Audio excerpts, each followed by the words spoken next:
Ninakawan ng isang tindahan sa lungsod ng Pasig pero dahil nahuli kam, agad natunto ng dalawang lalaking suspect. At naisoli po ang kanilang ninakaw.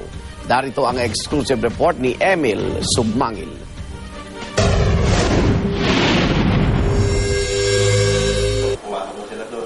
Mula sa harapan ng Barangay Hall ng San Jose, Pasig City, papasok sa kalsada kung saan sila mambibiktima.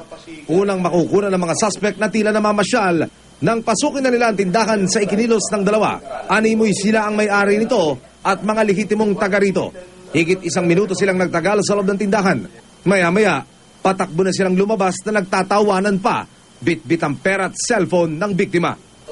Ang babaeng biktima dala raw ng labis na pagkabigla, hindi agad nakahingi ng saklolo.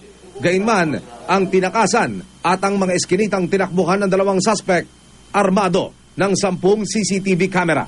Sa tabing ilog lumabas ang mga suspect. Lumusot sa basketball court, dumaan sa daycare center, bago tuloy ang naghiwalay sa harapan muli ng Barangay Hall. Nakita ko akma niyang kukunin yung pera doon sa sala namin, doon sa ibabaw ng desk ng computer. Ayun, sinigawan po siya. Tumakbo siya. Sa pamamagitan ng kuha ng security camera, nakilala ng Pasig Police ang dalawang suspect. Isinoli na raw sa biktima ng mga kaanak ng mga suspect ang mga nakuha sa kanya. Pero, desidido raw ang biktima na turuan ng leksyon ng mga suspect na ayon sa pulisya ay nagtatago na ngayon. Hindi naman sa ganun kung ibinalik nila tapos na yung kanilang kaso.